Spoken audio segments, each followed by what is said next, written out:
এই ক্ষমতা দেয় নাই যে আপনি আরেকজনের লাশটাকে কবর থেকে বের করে তাকে ফুরিয়ে দিবেন, কিন্তু মুসলমানের লাশকে ফুরিয়ে দেওয়ার ক্ষমতা দিচ্ছে। ফোড়াফুড়ি কারা করে?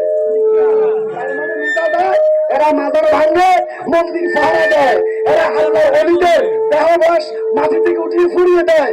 আর বোঝা গেছে এরা মুসলমান না, এরা মণ্ডপে যায় না।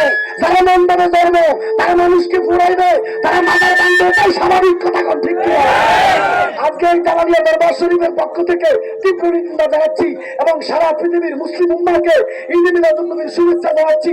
আমার বাবাদের পক্ষ থেকে, আমরা সাহেব জালাদের পক্ষ থেকে, ভক্ত মুরিদদের পক্ষ থেকে, আমাদের ভক্ত মুরিদান আশেকান জাকেরানদের পক্ষ থেকে, সারা বাংলাদেশের আহলে সুন্নাত ওয়াল জামাত পীর মাশায়েখের পক্ষ থেকে আমার নূর নবীর কদমে আমাদের সালাম। আল্লাহ পাক যেন আমাদের সালাম কবুল করেন, আমিন। আমরা এখন আমরা আবার মিছিল হবে, স্লোগান হবে, আমরা